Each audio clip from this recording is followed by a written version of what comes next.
I just wanted to ask you about your journey in the sport of wheelchair rugby league. Where did it all begin for you? Okay.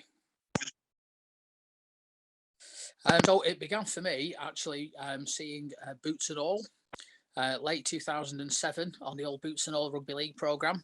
I saw, one of the sections was Phil Clark down at Robin Park with what was then called Wigan and District Wheelchair Sports Club. That was one of two clubs in the country. Wheelchair Rugby League hadn't been in the UK very long then. So I thought, wow, I've heard of wheelchair rugby before, but that's the Paralympic version. It's not rugby in any way, shape or form other than name. And I saw this and I thought, wow, they're playing rugby league in wheelchairs. So I had to get down there, had to have a look, and it just kind of took off from there. I was already coaching rugby league. I was coaching in the community game. And I guess kind of the progression into coaching just naturally followed, really. And there's been times where I've just been a player in the game, which has been really nice.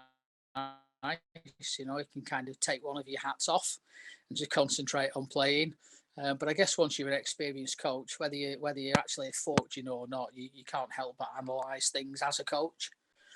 And just over the years, I've been at a couple of different clubs, and then the opportunity came along where I found out that Wigan were actually starting their own wheelchair rugby league team. And as somebody that's followed Wigan since I was a boy, stood on the terraces at Central Park, just an absolute no-brainer when the opportunity came up to be involved. Just really proud to have been involved from the outset and believe we're building good things. And what does the sport mean, in your life? What has it done in your life? Wow, it's been huge.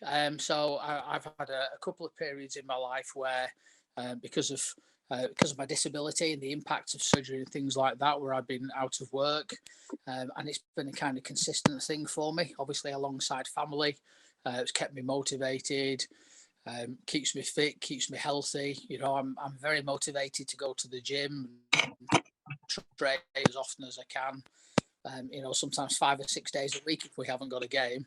And it's wheelchair rugby league that keeps me doing that. I want to stay fit to be able to compete with the team, to make sure I'm not the person that's going to let anybody down. It really provides me with that impetus, that kind of discipline, and that level of focus. Phil, so obviously Rugby League World Cup, huge impact. So can you feel that already this season? What sort of the last legacy of that, really?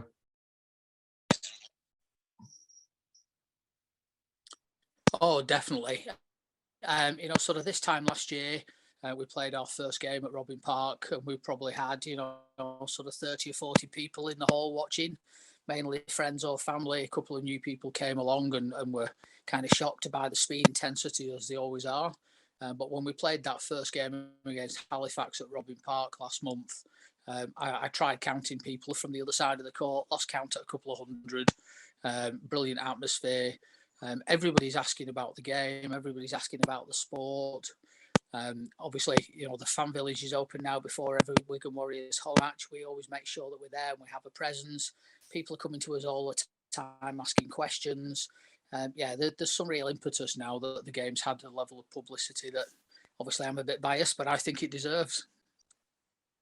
It must have been special for you looking on social media during the World Cup and seeing people tweeting about it, and also seeing obviously the coverage on TV and just all the clips and different things like that. You must be thinking you're missing out for ages. Everyone just looking and seeing how people talk to it.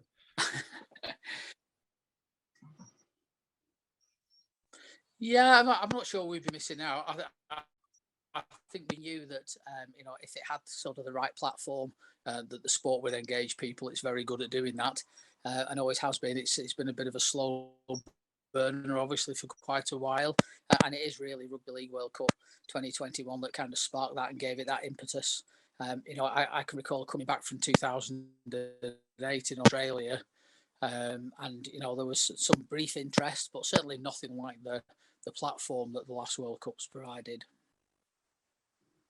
And it must have been nice to do the tournaments. Just shows what wheelchair rugby league can be. That you got to play with your own son and different stories like that. Really, that makes it maybe different to any other sport.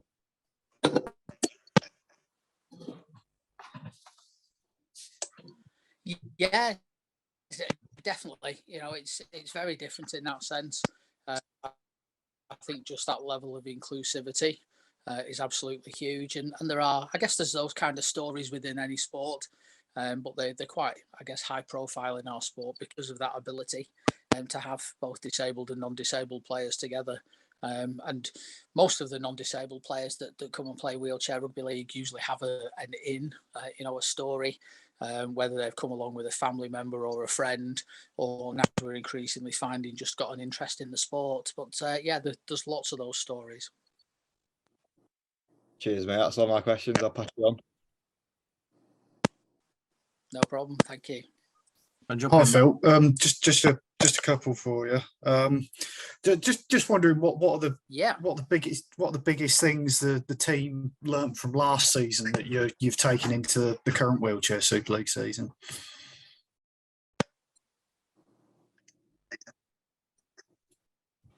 So I don't know if it's just me with the audio issues, or I don't know if it's anybody else. Sorry, I got what's the biggest things that the team, and then I lost you. I'm sorry. Yeah, sorry, Phil. I was just saying, what are the biggest things as a team you took from last season that you're applying this season in the Wheelchair Super League? Yeah, I think probably the biggest things for us, we've been kind of a fairly new squad last year. We have obviously quite a number of experienced players, but for the whole team as a squad, it was our first sort of time together, getting used to some of the nuances, shall we say, of how some of the other teams operate. Everybody's progressing, but we tend to do so in silos, really, because there's only obviously 6 clubs in the Super League, so there's only 3 rounds. Last season, there wasn't much media available. There wasn't a lot of coverage available of other games. So you could quite easily come up against somebody in round 4 or round 5 and you've not even seen them play yet. So we don't have the opportunity that a lot of other variants of rugby league have to study the opposition. So every game is almost like a surprise in that sense. And then obviously, again, because it's essentially a community sport in terms of the players themselves and the lives we live, you never know what availability is going to be for yourselves or the opposition. So again, for example, if Jeremy and Seb fly over this weekend to play for Halifax from Perpignan, they'll be a very different side to how Halifax are without them. So it's just getting used to how everybody's operating, how everybody's playing, and I think we've got over a lot of those hurdles. I think there were some mental things last year around sort of some of the opposition that we played against, and again, I think that first year gave us some real impetus and self-belief. We weren't too far away from making the grand final in our first season, and that's certainly the aim for this year.